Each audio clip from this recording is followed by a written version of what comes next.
Guys, it's Nicholas 1000 reaction here, and right now we're gonna be reacting to How to Survive a Zombie Apocalypse.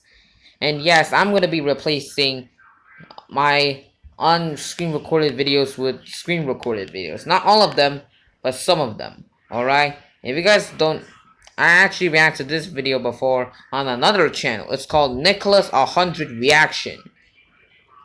So, anyways, let's get into the video.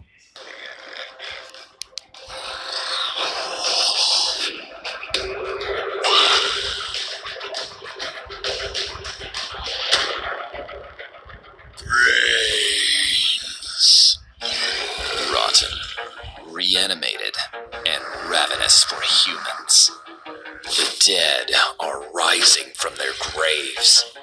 The whole world is in a frenzy. The infections are spreading fast, and it's overwhelming our defense. Here's how to survive a zombie apocalypse. Zombies have swarmed folklore and pop culture all throughout history. They're often depicted as insatiable, reanimated corpses, or infected people spreading a deadly virus. Okay. Either way, they're never in a good mood. And also, I'm trying to copy the things that I did react to these videos as best as possible. To come back from the dead, and they've got a craving for fresh human flesh. Yep. What should you do if you're surrounded by zombies? Do you stay put? Do you get out as soon as possible? Yeah, evacuate the place. Here's a few tips that might save your skin and your brains. Step 1. Run. Hunkering down in a city might look like a good idea. You can live in the fanciest buildings. It won't be hard to find supplies, and you'll have access to loads and loads of food. Yep. That's what I'm talking about. Yeah, I would pretty much go live somewhere in cities because there's a lot of supplies there. But food and supplies aren't the only things you'll be swimming in. Soon enough, you could be surrounded by thousands of zombies. True. A study by the University of Leicester theorized that in about 100 days, humankind would fall to the apocalypse. There would be less than 300 human survivors, and the zombies would outnumber us 1,000,000 to 1. So, get out of the city and as far away from populated areas as humanly possible. Yep. From what movies have told us, zombies are terrible swimmers. Finding refuge on a boat would be your safest bet to get away from zombies. And whatever you do, don't head straight to the gun store once the news breaks out. Sure, it may seem like a good idea to defend yourself. Yep. But tons of panicking people scrambling to arm themselves doesn't make for a good situation. In a stressful situation like this, there's bound to be friendly fire, and a number of misfires. You're hurrying to get out of town, but there aren't any bodies of water nearby. Where should you go now? Run to the hills. Step 2. Zombie-proof your safe house. Unfortunately, you're stuck on land, where the zombies have a better chance of having you for dinner. Yep. The next best place to go are hilly, mountainous regions. Hopefully, you won't run into a pack of zombies that were hikers in their past lives. Yeah, Most zombies will have a hard time wrapping their heads, or lack of a head, around unstable terrain. Once you've found an elevated spot, you'll want to find a building made of concrete, brick, or metal. Anything weaker, like wood, drywall, or glass, could easily be torn down by a horde of zombies. Fortify all of the entryways. Barricade the doors with furniture. Board up the windows. And block off your fireplace. Santa won't be paying you a visit this year. It could be a hungry ghoul coming down your chimney. Yeah.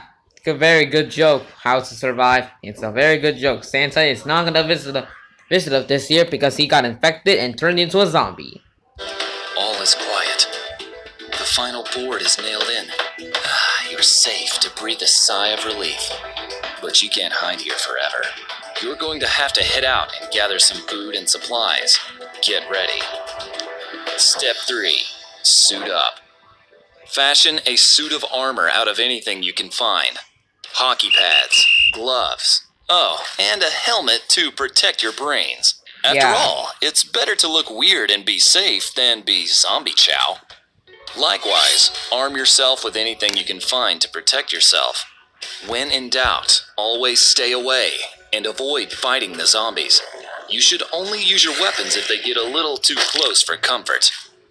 Step 4. Gather the essentials. Don't drive to the supermarket. The loud noise could alert the zombies to you. Again, you're going to want to avoid densely populated areas, so your trip to the store doesn't turn into a bloody one. Gather enough bottled water and non-perishable items, like canned foods, to last you a minimum of a few weeks. Stock up on important medications, first aid supplies, and emergency supplies such as batteries, a cell phone, and a radio. Look for warm clothes and bedding to keep you comfortable too. Yeah, because nobody's running the heating system anymore. It might get a little chilly if there's no one around to keep the electricity and heating running. Yep. You're done gathering the supplies, but there are a lot more zombies outside than when you first arrived. There's nowhere to go. You're going to have to get up close and personal with these ankle biters. Step 5. Mask your scent. You might be able to handle 1 or 2 zombies, but there are way too many out there to fight.